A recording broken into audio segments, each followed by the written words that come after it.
Baik, kita lanjutkan kan perkuliahan kita hari ini terkait ini di tematik literatur review. Oke, Tentunya Pak. ya kajian-kajian ini nanti berupa konsep ya nanti ya setelah UTS kita mungkin ada eksperimen ya eksperimen terkait bagaimana membuat paper literatur review yang bisa di publish di apa di jurnal ya kalau bisa jurnal internasional. Nah kita lihat di sini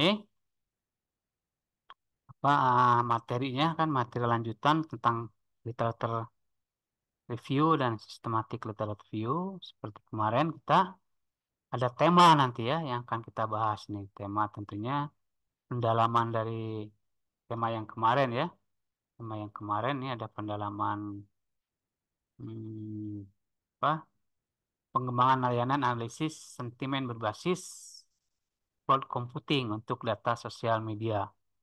Ini ada beberapa tema yang kita kita akan ulas tema tersebut ya tentunya akan memberikan insight ya wawasan sehingga nanti itu eh, tugas yang akan dikerjakan ya biasanya pertama tuh membuat tema, kemudian membuat latar belakang, kemudian hipotesis, ya, usulan penelitian pertanyaan penelitian, ya itu apa namanya tugas-tugas yang nanti akan dikerjakan secara konsep tentunya, ya secara konsep harus dipahami tentunya eh, konsep-konsep teori-teori terkait literatur review itu.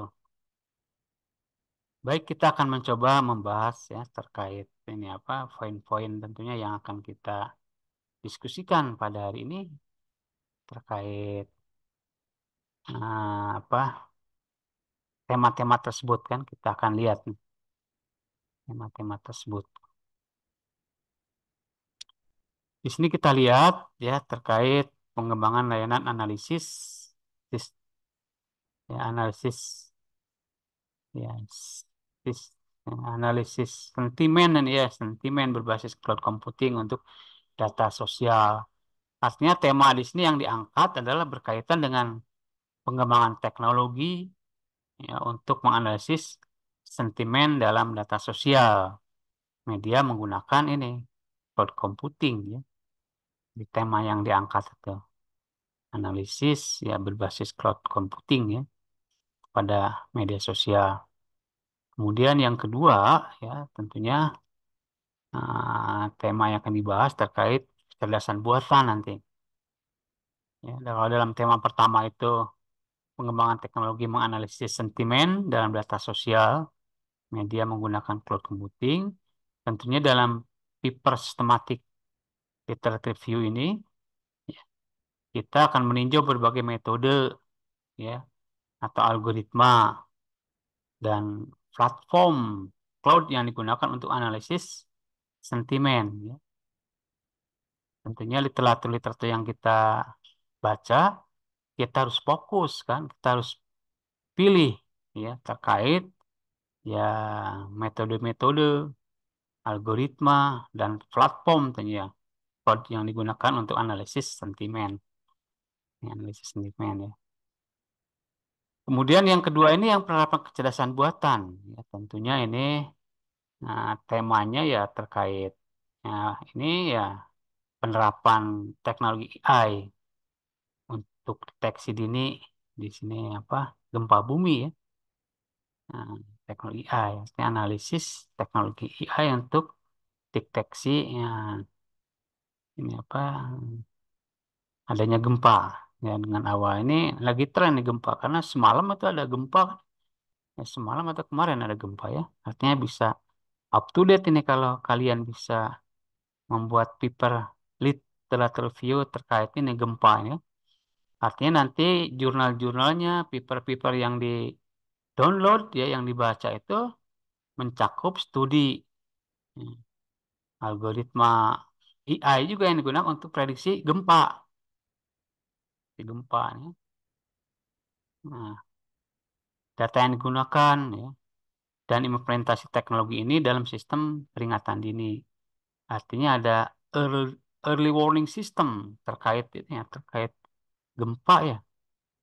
Nah, datasetnya perlu kita dari BMKG mungkin kita bisa cari datasetnya. Ya kalau kita mau mengadakan riset. Tapi kalau kita mau mengadakan literatur review, kita tinggal download aja terkait penerapan teknologi AI ini untuk mendeteksi early warning system terkait gempa ini. Itu sudah banyak, berarti kan paper-paper yang melaporkan terkait riset, terkait eksperimen, ya deteksi dini ya terkait gempa itu. Kemudian yang ketiga ini kan metode pengenalan objek dalam pengolahan citra medis. Tentunya tema ini yang diusung ya teknik pengenalan objek ini yang jadi fokus ya, objek dalam citra medis. Nih, tentunya menggunakan metode-metode tertentu ya, metode-metode dalam uh, pengenalan objek ya, citra medis artinya pengolahan citra ini dilibatkan kan, metode-metodenya, metode-metodenya. Tentunya jurnal atau apa paper yang kita jadikan bahan bacaan atau literatur review dapat menyangkut pemetaan berbagai metode pengenalan objek, ya, pengenalan image processing, ya, aplikasi dalam bidang kesehatan nanti karena ini menyangkut kesehatan, ya, aplikasi objek, ya, dalam bidang objek, metode apa aja yang digunakan, kemudian aplikasi dalam bidang kesehatan, ya, dan peningkatan hasil pengolahan citra medis. Oh, ini ada beberapa kajian tentunya yang kita harus pahami ya dalam literatur review yang kita baca itu ya terkait dengan pengenalan objek ya, atau pattern recognition di sini. Kemudian pengolah apa bidang medis ya, pengolahan citra nih, pengolahan citra tuh. Komputer grafik ya pengolahan citra. Nah, ini bidang kesehatan yang melibatkan komputer grafik ya. Kemudian kita juga harus cari jurnal yang membahas tentang peningkatan hasil pengolahan citra medis. Bisa dari jurnal internasional atau jurnal nasional. Nah, ini kita lihat ada juga yang mahasiswa yang ngasih ini apa perang Palestina dan Israel. Ini memang ya ada yang apa diberikan tugas terus dia memberikan tema ini perang Palestina dan Israel. Ya. Kalau kita lihat di sini tema ini ya dia mempertimbangkan konflik politik ini, politik sosial dan apa politik sosial dan apa ya konflik politik dan sosial ya antara Palestina dan Israel. Tentunya ini kajian-kajian itu ya, kajian-kajian anak FISIP. Karena di sini nanti kan di telah reviewnya ya, yang terkait dengan inilah konflik ya sosial Palestina dan Israel. Jadi harus meninjau sejarah, ya, meninjau akar konflik dari perebutan wilayah Palestina dan Israel, ya kemudian dampaknya.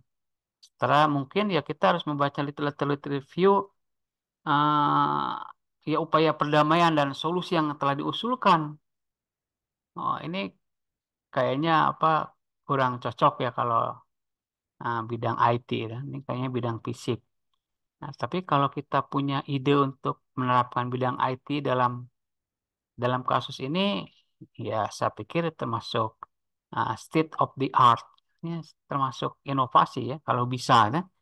Gimana apa memberikan melibatkan menerapkan ya teknologi machine learning, teknologi AI dalam konflik Palestina dan Israel ini, ya mungkin ya bisa dalam satu bidang kajiannya ya, Nah, misalkan melihat meninjau sejarah bagaimana, bisa nggak dilibatkan teknologi IT itu, akar konflik ya, yang lain-lainnya bisa. Kalau enggak kayaknya kalau hanya berbasis ke seperti anak-anak FISIP, nah ya untuk di IT ya, untuk anak-anak teknik informatika, sistem informasi kayaknya kurang tepat ini ya. Kecuali kalau bisa apa melibatkan kajian-kajian IT di sini. Peternakan ayam dan petelur. Nah, juga ada yang memberikan tema begini ya. Tema ini tema fokus pada aspek peternakan kalau ini kan. Ya. Nah, memang dalam hal ini nanti ya harus mempelajari ya aspek peternakan ayam petelur ini gimana. Nah, ada teknologi yang digunakannya apa, faktor-faktor lain yang mempengaruhi produktivitas dan apa kesehatan hewan. Nah, adakah di sini ilmu-ilmu ya, IoT misalkan, ilmu-ilmu ya bisa juga di sini IoT diterapkan ya.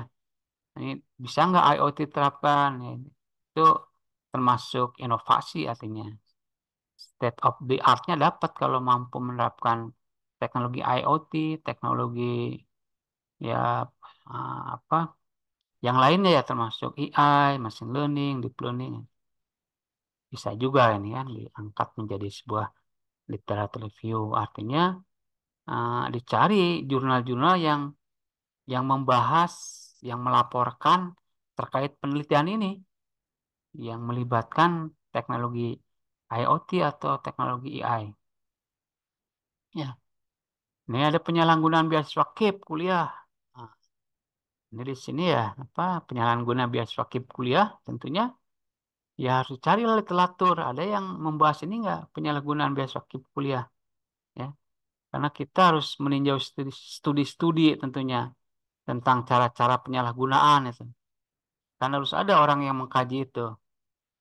Adakah yang apa artinya studi ya eh, para ya ada orang yang telah melaporkan meneliti terkait kecurangan ya atau penipuan atau apa namanya studi-studi ya cara-cara penyalahgunaan tentang KIP ya. Kemudian dilihat dampaknya ya. Serta mungkin dalam paper itu ada upaya-upaya untuk pencegahan dan penegakan aturan. Nah, kalau bisa dilibatkan teknologi IoT, teknologi machine learning, teknologi deep learning, atau artificial neural network, wah, itu merupakan hal yang itu ya, yang improve, ada progress, ada kebaruan, namanya ada improvisasi, ada kebaruan, ada inovasi, yang lebih kerennya istilahnya state of the art ya atau SOTA, state of the art, kebaruan dari itu apa dari kajian. Kemudian ada implikasi penerapan teknologi berbasis kecerdasan buatan dalam pendidikan tinggi. Ini tinjauan literatur, ini kan. Ya, ini implikasinya tentunya eh, temanya jelas. Temanya ini penerapan ini teknologi berbasis AI ya dalam perguruan tinggi. Tentunya tinjauan literatur yang kita download, yang kita baca, ya tentunya harus berfokus pada penerapan teknologi AI ya. Ya, mencakup studi-studi tentang penggunaan AI dalam pengajaran, kemudian pembelajaran adaptif, ya, evaluasi otomatis, dan tantangan serta manfaatnya. Artinya dilibatkan nanti ilmu-ilmu pendidikan di sini, ya, bagaimana mengevaluasi eh, efektivitas apa ranah kognitif, ya, ranah psikomotorik, ranah afektif dalam dunia pendidikan di perguruan tinggi. Nah, apakah bisa nggak dilibatkan sejauh mana nanti keberhasilan atau efektivitas teknologi berbasis AI itu untuk mencapai hal-hal ya hal-hal pendidikan itu akan lebih mudah, akan lebih meningkatkan apa pemahaman yang lebih tinggi terhadap mahasiswa. Kurang lebih begitu nanti si literaturnya, si itunya yang dibaca, yang di download yang. Kemudian implementasi metode pembelajaran berbasis proyek. Proyek ini proyek dalam bidang SMK, SMA ya. Artinya temanya di sini ya ini ya pembelajaran berbasis proyek dalam meningkatkan itu apa? Dalam meningkatkan keterampilan berpikir kritis siswa di sekolah menengah atas. Tentunya tema ini membahas implementasi metode pembelajaran ya untuk meningkatkan keterampilan berpikir kritis. Tentunya literatur review yang kita ambil ya, jurnal-jurnal yang kita download terkait ya bagaimana mengevaluasi efektivitas metode, studi kasus implementasi dan pendekatan terbaik dalam konteks pendidikan. Ya, bisa dikembangkan. Kemudian yang lagi tren ini nih ya, en- Enhancing Women Digital Talent, Mastering Generative AI. Ini yang lagi tren sekarang ya. Artinya enhancing tantangan ya. Bakat, mengembangkan bakat digital woman. Ya, artinya menguasai ini apa? Mastering Generative Art AI. Artinya menguasai AI yang generatif. Nah, AI kan eh, artificial intelligence itu berkembang terus. Awalnya tidak pada tahapan generatif, tapi pada tahapan apa? Vegetatif. Ya, vegetatif itu pertumbuhan berarti ya, pertumbuhan teknologi AI itu. Awal-awalnya itu bagaimana mengembangkan. Sekarang udah saatnya si AI itu udah ke generatif, artinya ke generasi yang lebih lebih smart daripada vegetatif ya. Ini udah lebih sempurna ya. Dan meniru cara kerja dan cara berpikir manusia akan lebih sempurna AI-nya. Nah, itu ya kurang lebih dari tema-tema yang dibahas.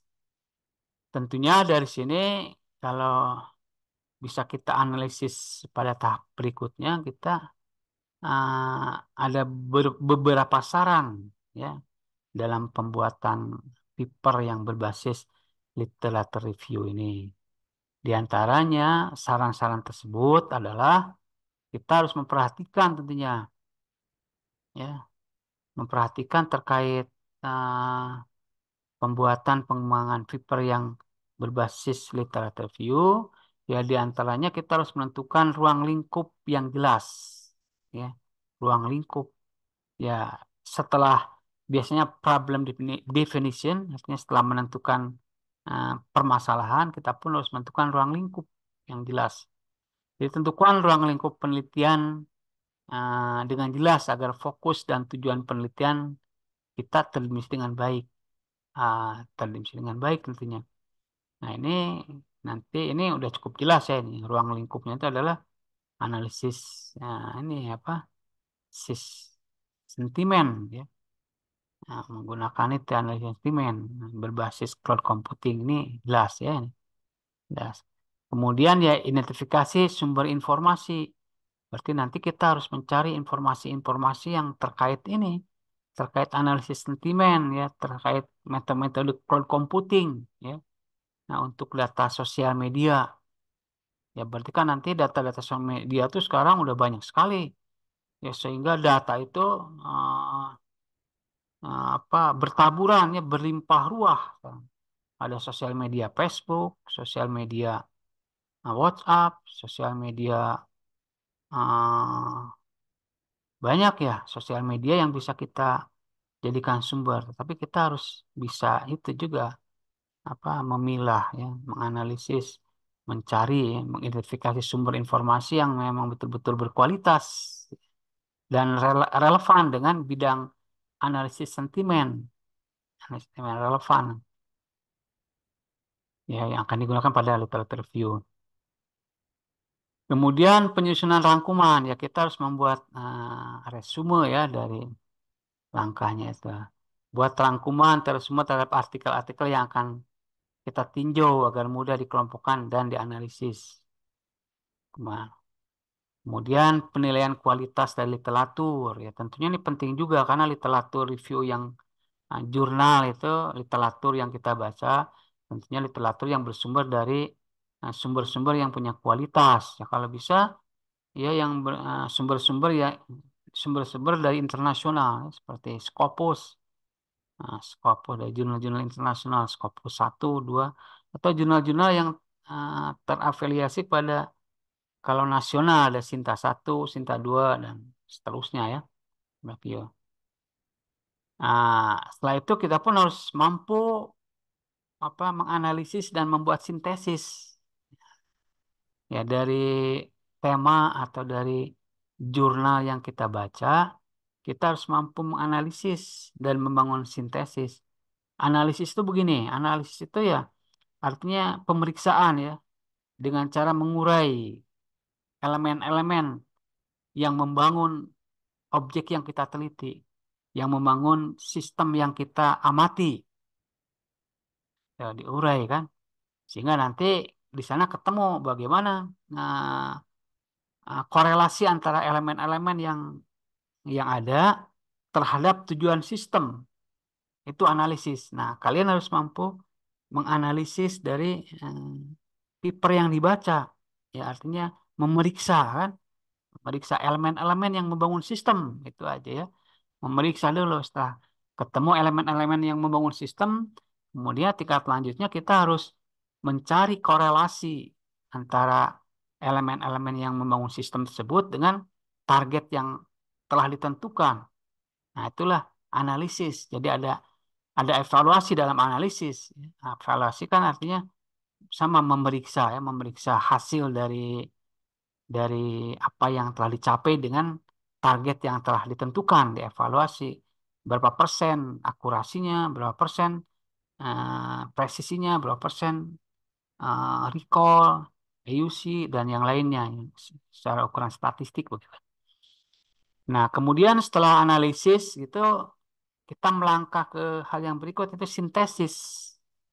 Sintesis artinya kita dilatih ya kita harus punya kemampuan untuk mengcombine ya mengcombine ide-ide, mengcombine konsep-konsep, mengcombine algoritma-algoritma, ya, mengcombine apa fitur-fitur kan, mengcombine beberapa uh, apa dalam algoritma kan ada properties daripada algoritma tersebut. Nah, artinya kita harus mengcombine beberapa metode, ya, beberapa algoritma untuk membangun konsep yang baru. Ya. Mengcombine. Nah, berarti kalau di literatur view kita harus bisa mengcombine beberapa ide yang disampaikan oleh paper A, paper B, paper C. Ya, sehingga nanti kita mempunyai conclusion atau punya apa fitur ya apa penelitian ke depan dengan mengusulkan dengan mempropose framework baru, model baru, ya hasil dari sintesis. Sintesis itu tadi menggabungkan, ya, combine beberapa ide, beberapa gagasan yang telah dilaporkan dalam jurnal. Itu ya terkait itu ya, combine. Nah, setelah analisis dan sintesis, artinya kita kerangka konseptual, seperti tadi ya, buat kerangka konseptual yang mengorganisir temuan-temuan utama dan menghubungkannya dengan pertanyaan penelitian. Ya, artinya perlu juga nih kerangka konseptual. Artinya temuan-temuan tadi ya, temuan-temuan pun perlu itu apa perlu di diungkapkan ya, ditemukan ya, yang dikaitkan dengan itu apa research question, artinya pertanyaan penelitian. Tentunya temuan-temuan di dalam paper yang kita baca, kita harus merujuk kepada research question, pertanyaan penelitian yang diungkapkan di paper tersebut.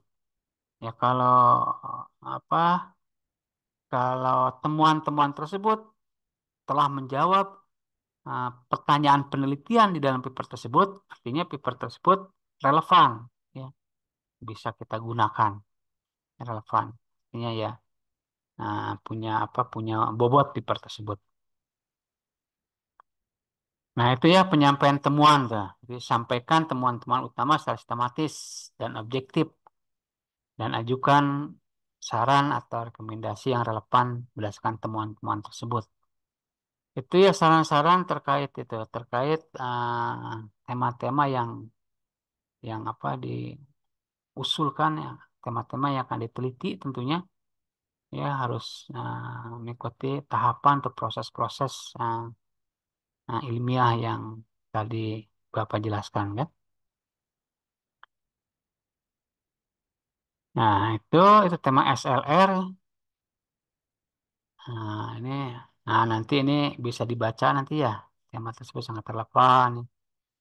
Analisis tema kan penekanan pada kecerdasan buatan generatif, ya. Saran untuk membuat paper sistematik review yang baik, ya. Identifikasi lingkup penelitian, ya. Pencarian literatur yang prinsip gunakan kata kunci. Itu tambahan dari apa analisis tema yang udah dibahas tadi.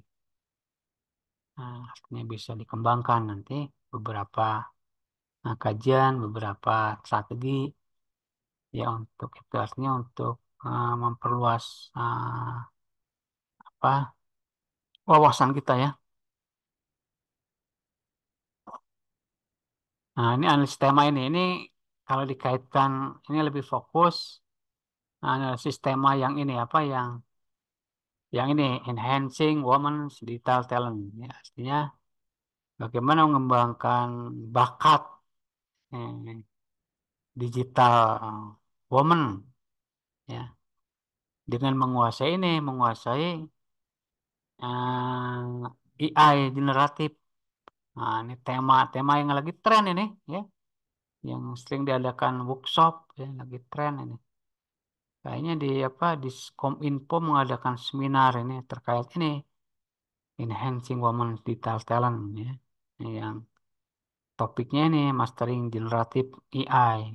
Ini bagaimana menguasai AI generatif ya untuk mengembangkan ini potensi ya, bakat daripada digital woman.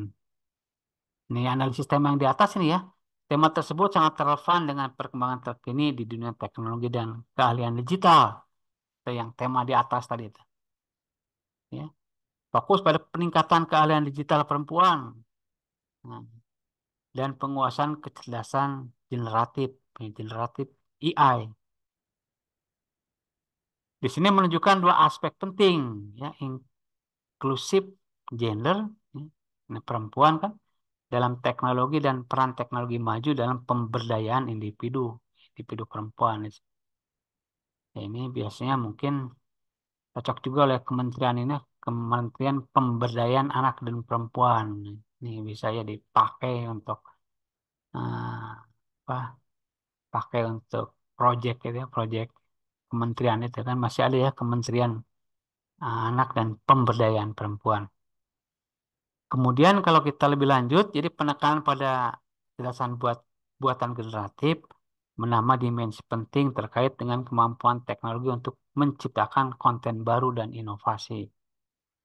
Nah, itu tema yang di atas ya kalau kita coba urai ya elemen-elemennya ini menambah dimensi penting terkait dengan kemampuan teknologi untuk menciptakan konten baru dan inovasi. Saran untuk membuat paper systematic data review, ini. Tadi identifikasi ya sama pencarian literatur, gunakan kata kunci. Ya, di sini lebih spesifik nih. Ya, identifikasi lingkup penelitian, tentukan batasan dan ruang lingkup tadi seperti di atas sudah singgung dari review literatur. Ya. Misalkan apakah akan fokus pada pendidikan perempuan dalam kecerdasan buatan generatif, aplikasi teknologi ini dalam pengembangan karir atau aspek lainnya. Ya, ruang lingkupnya dipersempit ya, dipersempit. Pencarian literatur ya harus komprehensif, artinya gunakan basis data ilmiah yang luas untuk mencari literatur terkait dengan tema ya, terkait dengan tema yang relevan.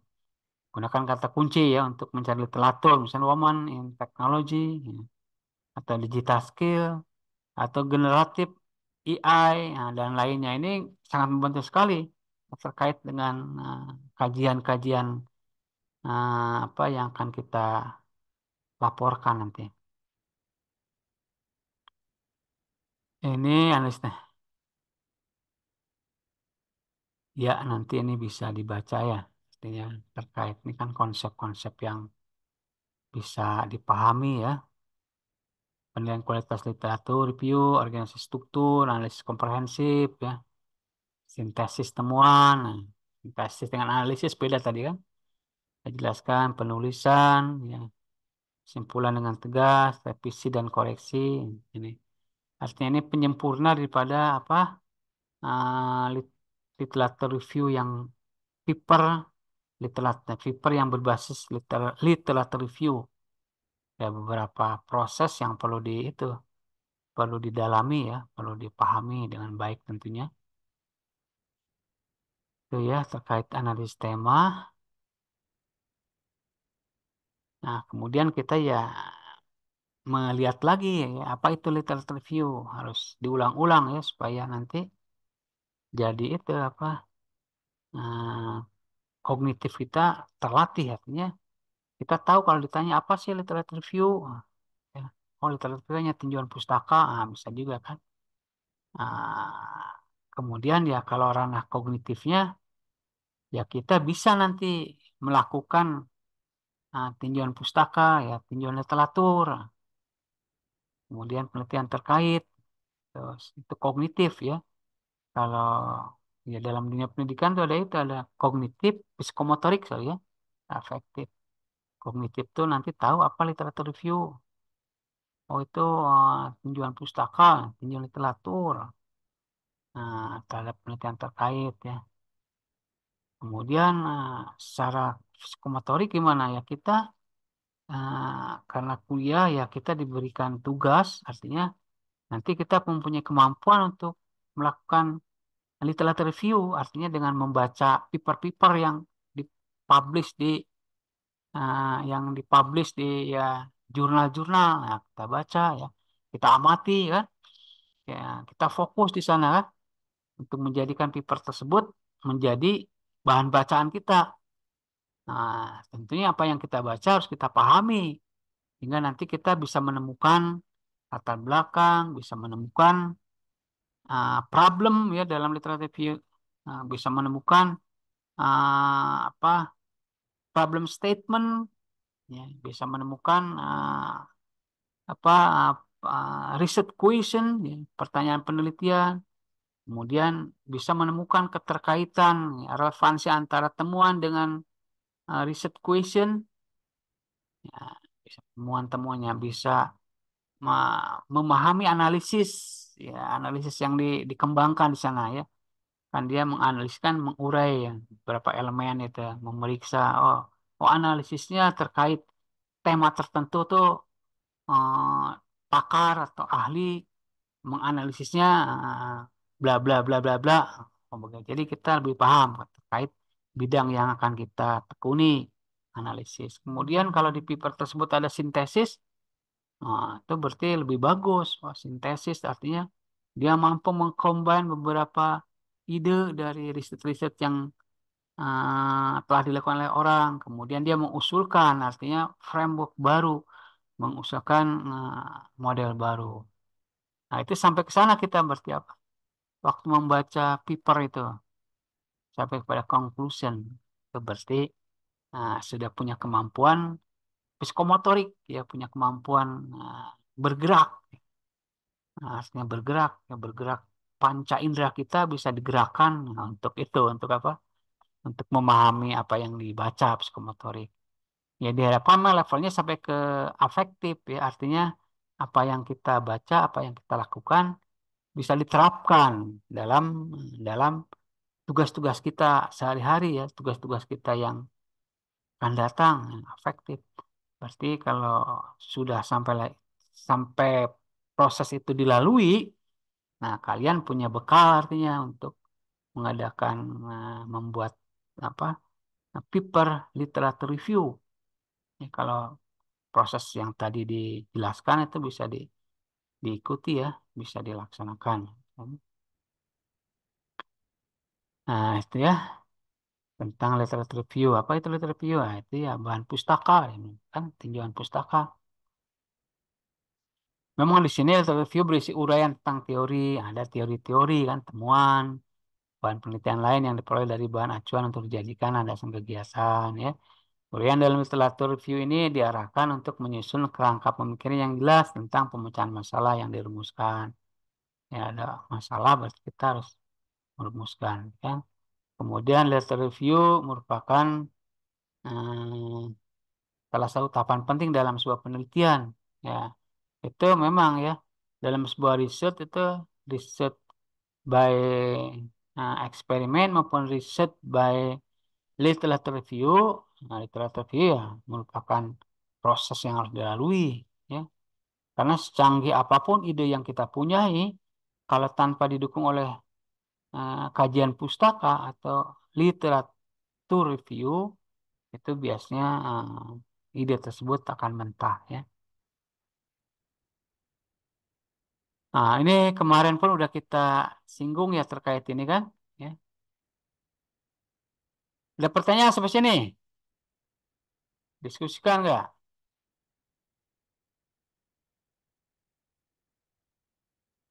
Ya, ini ada siapa aja? Ada Rif, Rifki, Muhammad Salman, Bimo, Nur Santika, Anggi, Jivi ya, Muhammad Harun, Muhammad Muzaki, Wildan, dan Cahya Musliha. Ada pertanyaan atau lanjut? Lanjut. Ya, baik kalau lanjut. Oh ini ada ini, kalau lanjut ini ada diambil dari Per et al. Ya, nih 20 and 15 terkait apa itu literatur review ya. Ini lebih lebih lebih apa lebih karena visual lebih enak dilihatnya kan. Jadi untuk menghasilkan riset yang berkualitas harus ada literatur review ya.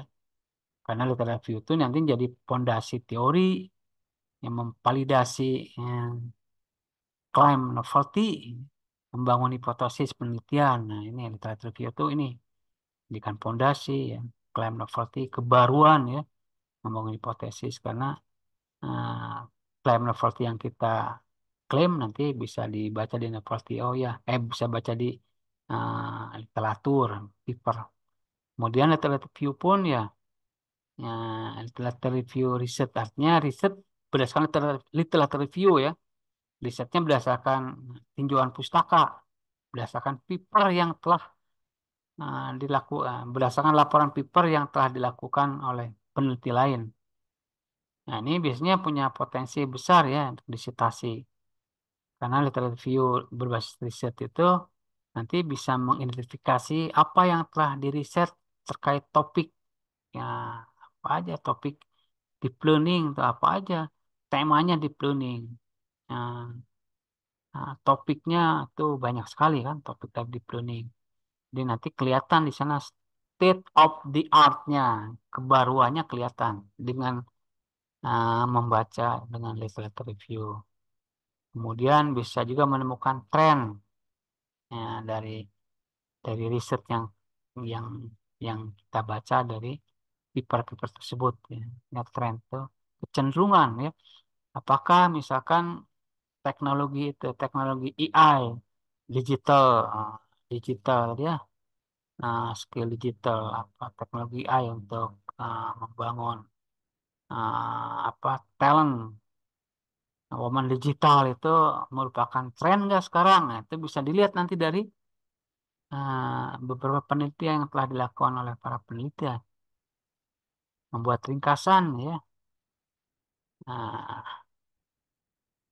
temuan-temuan ya yang berkaitan dengan set question tadi sudah jelaskan kan tentang temuan-temuan terus ya ada relevansinya dengan riset question ya harus ada relevansinya dong temuan karena temuan find ya yang kita temukan itu menjawab riset question ini framework konsep baru ya nah, hasil dari itu menghasilkan framework konsep baru hasil dari itu sintesis tuh ya menggabung mengcombine ide-ide kemudian identifikasi topik ya yang baru untuk penelitian lanjutan.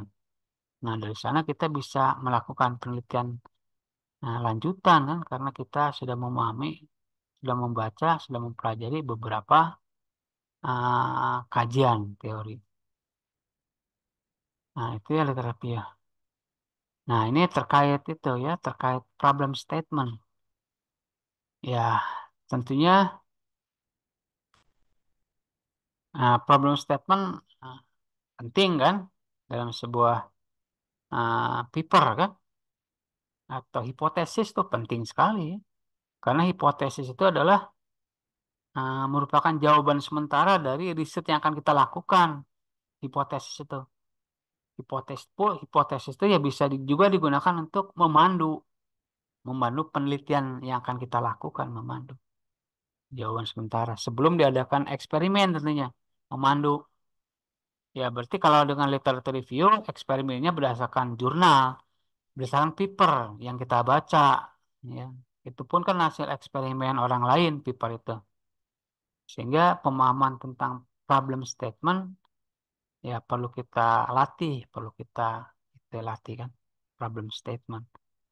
Ya setelah menemukan problem dari suatu kajian, tentunya kita harus membuat hipotesis, membuat problem statement, bagaimana menyelesaikan problem tersebut, ya, secara konsep tentunya, secara konsep, secara konsep itu ya terkait problem statement itu. Jadi masalah yang ingin diselesaikan dalam penelitian penerapan algoritma deep learning misalnya, pada fraud detection ya, adalah bagaimana mengembangkan metode yang efektif untuk mendeteksi kecurangan dalam transaksi keuangan dengan menggunakan teknik-teknik yang dapat memproses data dalam skala besar dan dengan tingkat akurasi yang tinggi. Jadi kita dipandu nanti dengan problem statement ini. Berarti penelitian yang akan kita lakukan itu adalah terkait uh, kecurangan ya, mendeteksi kecurangan, mendeteksi penipuan. Nah, bagaimana solusinya untuk mendeteksi penipuan itu ya dalam transaksi keuangan tentunya di dunia perbankan atau di dunia apa ya penelitian itu ya kita menggunakan teknik deep learning solusinya itu. Nah, gimana menggunakan teknik deep learning itu bisa meningkatkan ya tentunya bisa meningkatkan tingkat akurasi tidak? Nah, itu solusinya begitu ya. Jadi ada problemnya itu adalah kasus penipuan ya, fraud detection, kasus penipuan, kasusnya itu bagaimana nah, dalam skala data yang besar misalkan dalam skala big data ya. Nah, big data bagaimana penyelesaiannya ya kita menggunakan algoritma deep learning untuk mendeteksi penipuan tersebut. Nah, barulah kita mencari bagaimana algoritma ya, bagaimana deep learning, bagaimana proses penipuan itu. Artinya fraud detection dicari nantinya apa eh, kasus penipuan itu dicari apa variabel-variabelnya ya, fitur-fiturnya kan, variabel-variabel yang menyebabkan penipuan apa aja itu dicari ya, dikumpulkan data-data tersebut ya sebelum nanti dilakukan reprocessing ya dicari dulu. Nah, kalau literatur review berarti ya kita mencari apa paper-paper yang membahas itu algoritma deep learning ya untuk menghandle fraud detection. Cari kan, dibaca, nah, di-download dari jurnal-jurnal internasional atau nasional. Nah, itu ya problem statement itu atau hipotesis artinya jawaban jawaban sementara ya dari problem yang kita akan selesaikan. Ya, kalau kita mampu membangun problem statement atau membangun hipotesis, ya artinya penelitian kita udah 50% udah bisa dikatakan sukses ya. Ya, tinggal kita mencari literatur review kan, mencari bahan-bahan. Nah, kalau bereksperimen kita tinggal eksperimen aja nanti. Nah, kita lihat di sini latar belakang saya. Contohnya ini, dalam industri keuangan, penipuan dalam transaksi menjadi masalah yang sangat penting. Terus diangkat kan. Nah, tema yang akan kita riset itu adalah merupakan hal yang sangat penting. Dia akan bisa merugikan negara, akan bisa merugikan warga, akan bisa merugikan masyarakat penting bukannya. Makanya diadakanlah penelitian karena dianggap penting hal tersebut. Jadi metode tradisional untuk mendeteksi kecurangan mungkin tidak cukup efektif untuk menangani skala dan kompleksitas data yang terus berkembang. Ya. Oleh karena itu, penerapan algoritma deep learning menjadi semakin populer untuk mendeteksi pola-pola anomali yang mungkin tidak terdeteksi oleh metode konvensional. Ini penting sekali, mendeteksi pola-pola anomali. Artinya ada pola-pola anomali itu eh,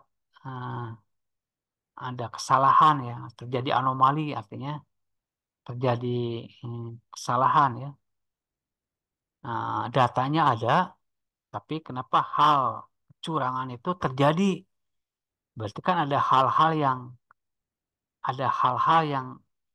hmm, ada hal-hal yang apa yang memberikan uh, relevansi atau korelasi kan? Berarti ada hal yang yang berkorelasi itu dengan apa? Dengan penipuan itu terjadi. Ya. Kalau ada anomali itu, fiturnya hampir sama. Kita break dulu ya. Ya, Pak. Ya, oke, masih.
Ya, baik.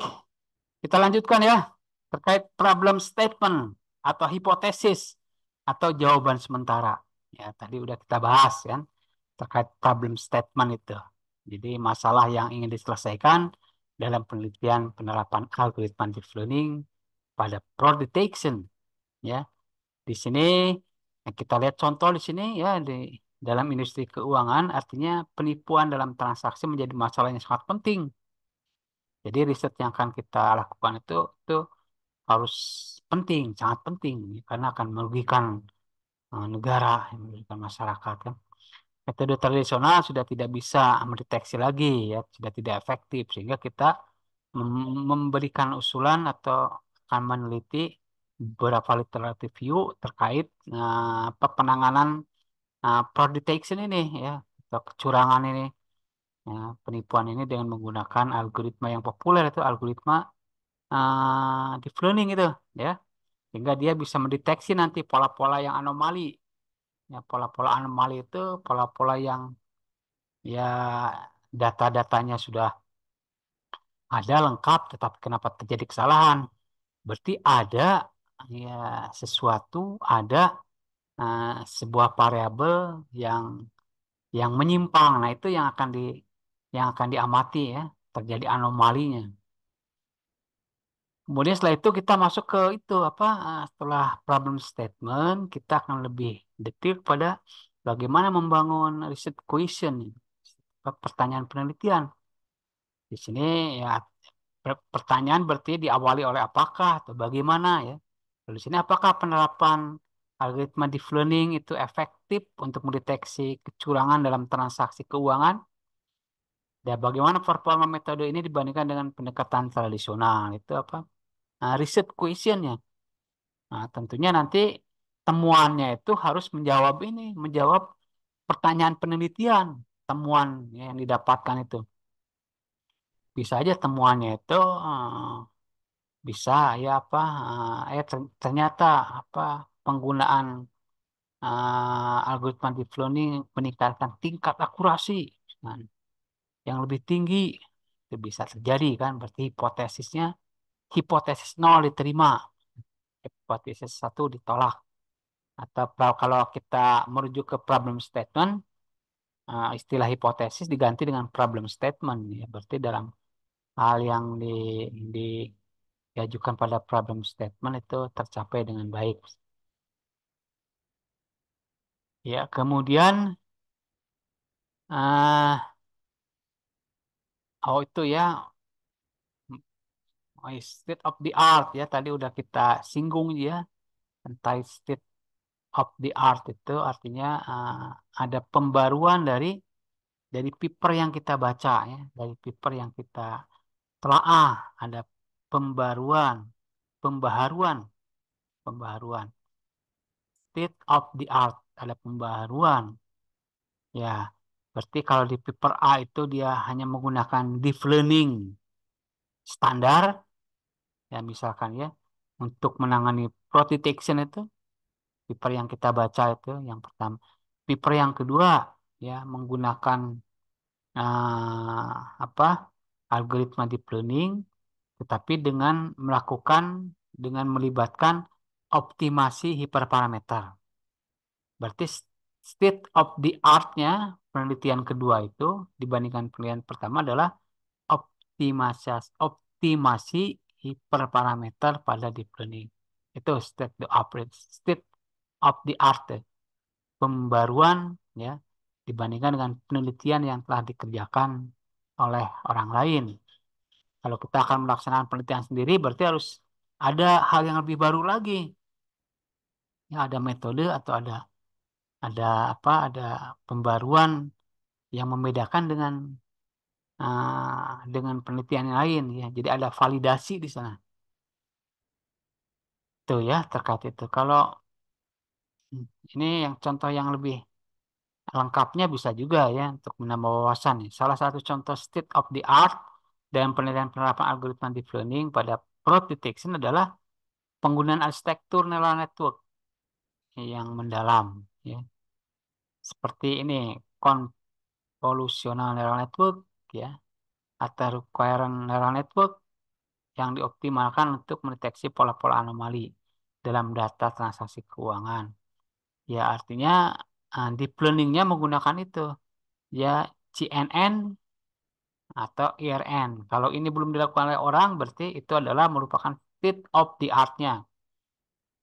Dan itu penggunaan teknik-teknik seperti autoencoder untuk pembelajaran representasi yang lebih baik dari data juga menjadi bagian dari state of the art.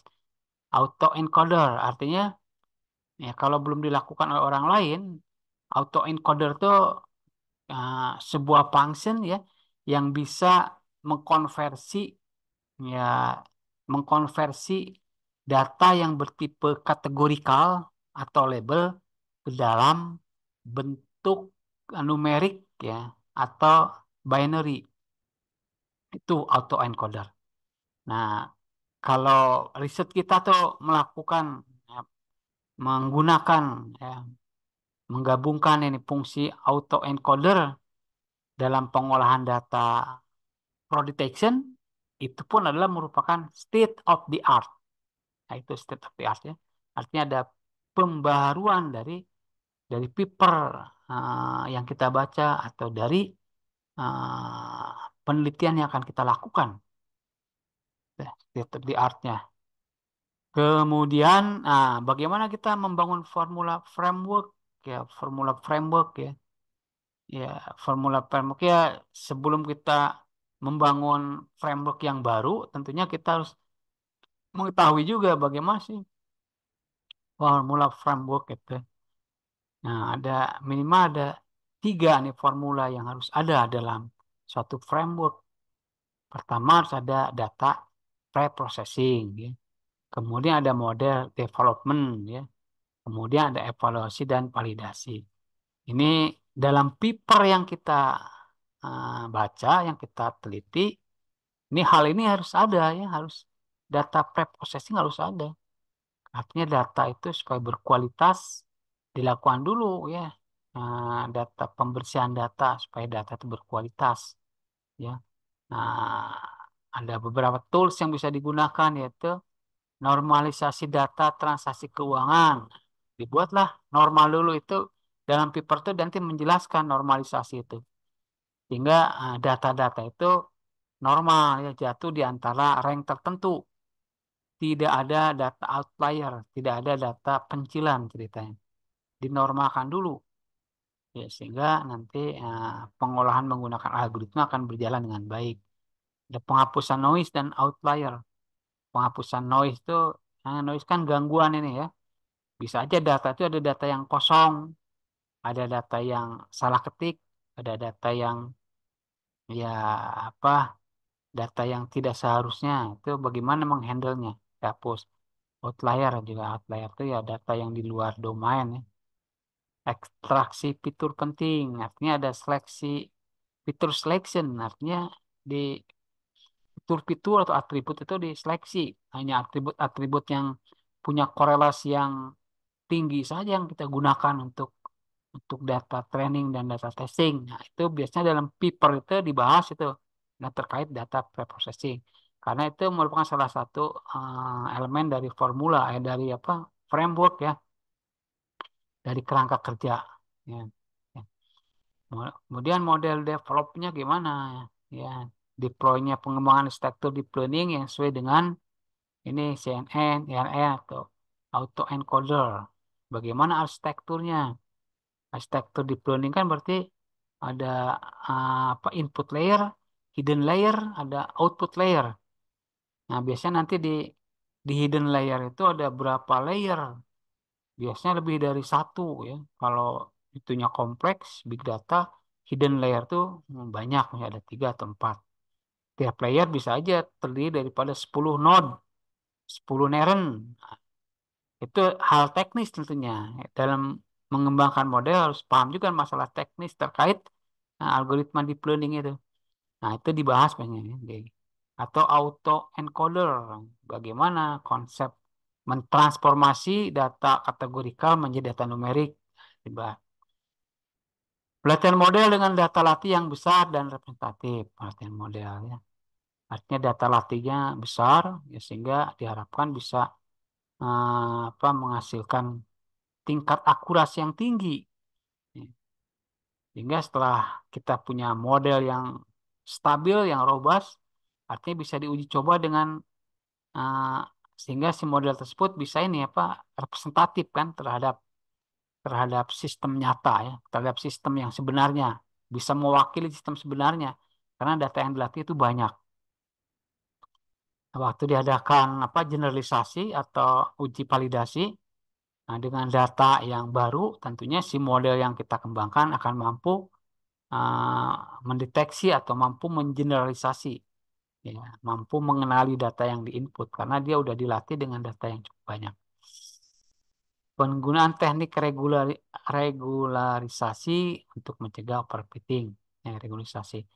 Ini kan overfitting itu tadi overfitting tuh waktu biasanya dibahas juga overfitting karena waktu dilakukan data pelatihan, data pelatihan itu dia menghasilkan tingkat akurasi yang tinggi.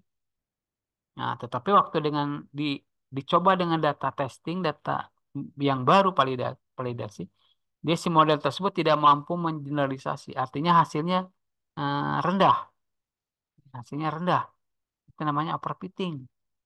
Maka teknik regularisasi diperlukan supaya tidak terjadi overfitting, ya si si data tersebut bisa di apa bisa dilakukan ya imbalan data itu dibahas ya tergantung nanti regularisasinya apa yang digunakan metodenya untuk mencegah supaya tidak terjadi overfitting. Lagi-lagi nanti ada evaluasi dan validasi ya. Penggunaan metrik evaluasi seperti presisi, recall, dan fast recall diperlukan kan karena untuk memantau melihat hasil dari sistem kita kan. Pengujian model dengan data uji yang belum pernah dilihat sebelumnya, ya. Validasi kan. Perbandingan performa model dengan metode tradisional. Nah, dibandingkan nanti dalam paper tersebut, artinya ada hasil dari menggunakan deep learning, ada hasil menggunakan tradisional. Tingkat akurasinya lebih tinggi mana? Itu ya, satu, dua, tiga. Artinya harus ada dalam membentuk framework gitu. Nah, Nah, deployment itu mengembangkannya yang keempat ya, ada deploy itu mengembangkannya, deploy dan monitoring. Tentunya pengembangan itu nanti perlu dimonitoring, jadi implementasi model ke dalam lingkungan produksi ya. Kalau eksperimen sendiri ini, monitoring secara terus-menerus untuk mendeteksi perubahan pola kecurangan yang baru. Pembaruan model secara berkala untuk menjaga keakuratan deteksi. Ya kalau eksperimen ini deploy and monitoring dilakukan kan. Nah, formula framework baru ini mencakup tahapan-tahapan penting dari awal hingga akhir dalam penerapan algoritma deep learning pada pro-deteksi. Mulai pre-processing data hingga deploy ini ya, pemantauan model yang saat dikembangkan. Kemudian dari sana kita perlu juga memahami gap analysis ya, kesenjangan ya, analisis kesenjangan. Di sini contoh yang diterapkan Internet of Things, ya, Internet gap analisisnya kan.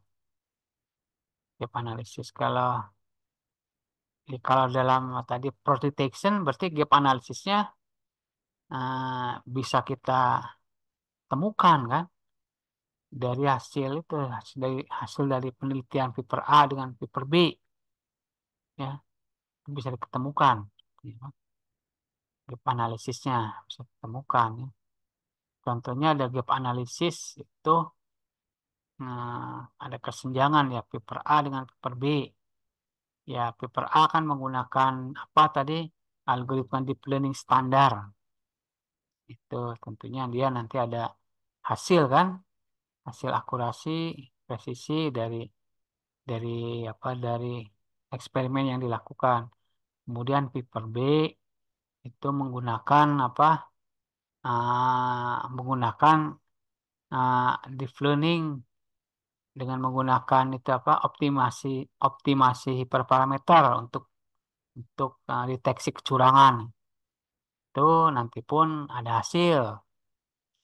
Nah, dari sana antara hasil paper A dengan paper B, nah, setelah dilihat ada gap ya hasilnya. Nah, itu bisa diangkat kan sebagai penelitian baru, gap analisis. Kalau dalam IoT ya, pasti merujuk pada jaringan perangkat fisik yang terhubung melalui internet ya, IoT itu, yang dapat saling berkomunikasi dan bertukar data tanpa interaksi manusia. Ini mencakup berbagai perangkat seperti sensor, kamera, kendaraan, dan banyak lagi yang dapat mengumpulkan, mentransfer, dan menganalisis data secara otomatis. Ya, artinya apa-apa yang terkait dengan apa internet yang bisa di-download artinya si datanya. Ya, contoh penerapannya IoT dalam penelitian penerapan algoritma deep learning ini pada fraud detection ya, dengan menggunakan sensor-sensor pada mesin ATM atau terminal pembayaran untuk mendeteksi aktivitas yang mencurigakan seperti manipulasi fisik, skimming, atau akses yang tidak sah. Data dari sensor-sensor ini kemudian dapat diintegrasikan dengan data transaksi keuangan untuk meningkatkan deteksi kecurangan. Nah, berarti si itunya diterapkan pada IoT, ITM ya, untuk mendeteksi kecurangan ini. Ini artinya, artinya ini penelitian lebih lanjut ya terkait apa? Terkait penipuan menggunakan apa ATM orang lain ya, digunakan untuk membayar transaksi si penipu bisa aja nih, sehingga ATM orang lain tuh jebol dananya kan karena dicuri oleh apa sang penipu tadi. Riset gapnya ya, integrasi data IoT dan transaksi keuangan ya. Nih, kurangnya penelitian yang menggabungkan data IoT dengan data transaksi keuangan untuk meningkatkan deteksi kecurangan. Contoh pendekatan yang belum terselidiki adalah bagaimana memanfaatkan data sensor pada ATM atau terminal pembayaran untuk memvalidasi keaslian transaksi. Itu ada. Terapkan sensor itu ya pada mesin-mesin ATM. Optimasi model deep learning untuk data IoT. Hmm, bisa risk gapnya. Senjangan penelitian dalam mengoptimalkan model deep learning untuk memproses dan menganalisis data dari perangkat IoT dengan efisien dan akurat, terutama mengingat keragaman format dan volume. Ini ada beberapa riset gap yang bisa kita jadikan masukan tentunya untuk penelitian lebih lanjut. Ya, ada terkait security, ya terkait real time detection, terkait uh, ya terkait hal yang lain ya, integrasi, optimasi, security, real time detection. Nah, hal tersebut tentunya bisa dijadikan masukan ya untuk membangun sebuah paper berbasis literatur review. Kemudian bagaimana nih prosedur literatur review? Nah, nih, kita lihat di sini prosedurnya. Ya minimal ada empat ya, empat skema. Artinya menyusun konsep desain review. Di sini tadi ya, general prosedurnya menentukan topik, ya, menentukan tujuan, menentukan research question, tentang konsep riset, ya. Menentukan syarat berdasarkan desain riset ya. Ini ada metode PICO, Spider, nanti kita praktekkan ya. Kemudian praktikal screening literatur sesuai kriteria ya harus topiknya harus relevan kan, kontekstual ya, ruang lingkupnya harus terjaga ya, jenis risetnya apa kualitatif atau eh, kuantitatif ya, kualitas jurnalnya harus yang bagus, tahunnya harus yang terbaru, bahasanya bisa Indonesia bahasa Inggris. Jadi nanti dilihat juga kualitas risetnya, metodologi ya, apa penemuan dan conclusion ya. Di kualitas riset tuh populasi ya, desain riset, metode analisis ini masukkan ini ya, pakai ini. Ya, itu terkait prosedur literatur review ya, bisa dipelajari lebih lanjut nanti. Bisa dipahami kan? Nah, kemudian menyusun desain review ya. Nah, apa yang ingin dicari? Nah, kita harus tahu dulu tema yang akan kita kembangkan ya. Kalau temanya sudah jelas ya dalam masalah temanya tuh tadi ada penipuan ya, fraud detection kan. Nah, menangani fraud detection dengan algoritma deep learning. Nah, mengapa harus topik itu ya? Karena topik itu penting ya, bisa memberikan manfaat untuk negara misalkan. Apa hasil yang diharapkan ya? Hasil yang diharapkan ya artinya apa si algoritma yang diusulkan itu akan mampu mendeteksi penipuan dengan baik. Gitu. Ya, oke. Ini kita bahas nanti ya. Ini apa? Buram ya.